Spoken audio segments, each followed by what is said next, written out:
Assalamualaikum warahmatullahi wabarakatuh. Kami dari kelompok 3 yang akan melakukan pembuatan video untuk menyelesaikan salah satu tugas kami, yaitu manajemen risiko, yaitu terkait dengan haki. Perkenalkan, saya Bambang selaku ketua kelompok dan ada teman kelompok saya. Ya, saya Nur Afni.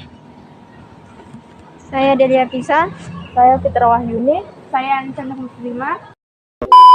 Adapun pembahasan yang pertama adalah pengertian manajemen risiko dan tujuan daripada manajemen risiko itu sendiri. Yang pertama adalah manajemen risiko adalah proses identifikasi, analisis, evaluasi, dan pengelolaan risiko yang dapat terjadi dalam suatu organisasi atau individu. Kemudian, adapun tujuan daripada manajemen risiko itu sendiri, yang pertama adalah mengurangi kerugian, kemudian yang kedua meningkatkan kepercayaan, ketiga meningkatkan keamanan, kemudian meningkatkan efisiensi. Kemudian yang terakhir adalah mengoptimalkan peluang. Materi selanjutnya yaitu jenis-jenis manajemen risiko secara singkat. Yang pertama, manajemen risiko operasional, risiko dari proses bisnis dan internal. Yang kedua, manajemen risiko keuangan. Risiko keuangan seperti pasar, kredit, dan likuiditas. Yang ketiga, manajemen risiko hukum, yaitu risiko akibat pelanggaran hukum dan regulasi.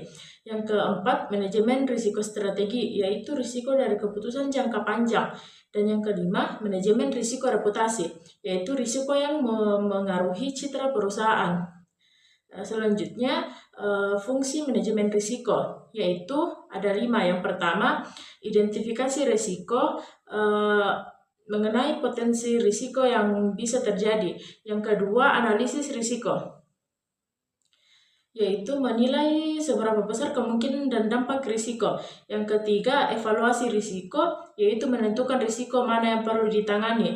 Dan yang keempat, pengendalian risiko, yaitu mengambil tindakan untuk mengurangi atau mengelola risiko. Dan yang terakhir, pemantauan dan tinjauan, yaitu memantau risiko dan efektivitas penanganannya secara berkala. Permasalahan yang sering didapatkan dalam sebuah organisasi dan juga perusahaan mengenai manajemen risiko itu, yang pertama ada miskomunikasi atau komunikasi yang buruk. Komunikasi yang buruk ini bisa menyebabkan terjadinya kesalahpahaman dan juga kurang kesadaran antar tim, sehingga produktivitas dan efektivitas dalam melakukan kegiatan dalam sebuah organisasi itu terkendala. Kemudian yang kedua itu ada kurangnya sumber daya manusia maupun juga dalam keuangan itu bisa menjadi masalah terbesar yang ada dalam organisasi dan perusahaan, terutama dalam melakukan produktivitas dan juga aktivitas yang ada di organisasi tersebut. Kemudian yang terakhir itu kecanduan pada teknologi. Ketergantungan akan teknologi itu bisa membuat data-data atau verifikasi itu tidak valid, sehingga ini menjadi permasalahan yang mesti harus terus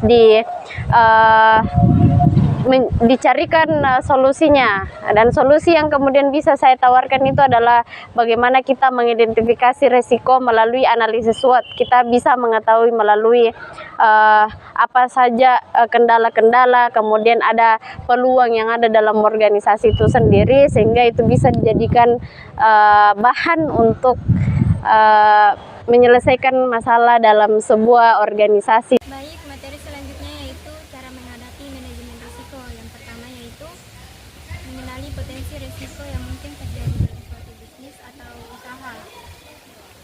Identifikasi ini adalah untuk mengenali gangguan dan kerugian suatu manajemen risiko. Yang kedua yaitu menganalisis risiko, di mana untuk menganalisis kemungkinan terjadinya dampak dari suatu risiko.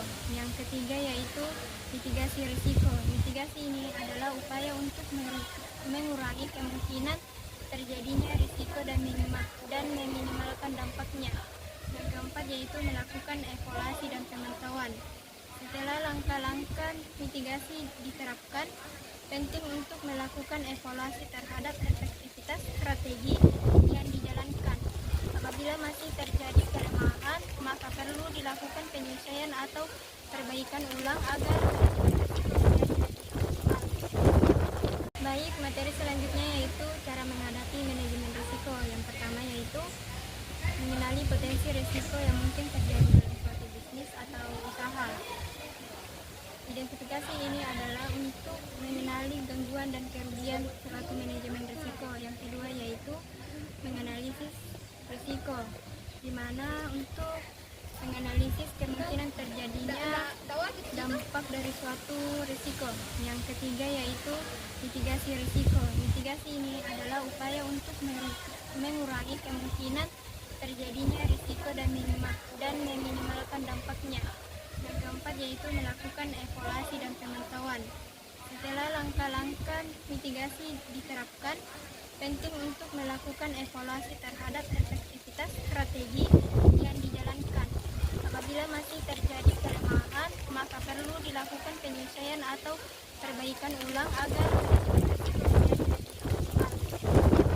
Contoh kasus dari PT Konsolindo mengalami kenaikan biaya gaji sebesar 25% dalam 1 tahun. Namun, produktivitas dari pendapatan perusahaan stagnan. Setelah dilakukan evaluasi, ditemukan bahwa adanya struktur gaji yang tidak berdasarkan kinerja karyawan dengan kontribusi mendapat kompensasi yang hampir sama dengan yang berprestasi. Kemudian yang terakhir, ada pun beberapa karyawan andal yang mengundurkan diri dikarenakan merasa tidak dihargai secara finansial. Dan ada pun kesimpulan dari materi manajemen risiko yaitu mengidentifikasi, menilai dan mengendalikan risiko untuk meminimalkan dampak negatif terhadap organisasi maupun perusahaan dengan manajemen risiko yang baik, sehingga perusahaan dapat membuat keputusan yang lebih tepat dan meningkatkan keberlanjutan usaha. Jadi itulah tadi hasil video kami yang kami buat terkait dengan Haki dalam mata kuliah manajemen risiko.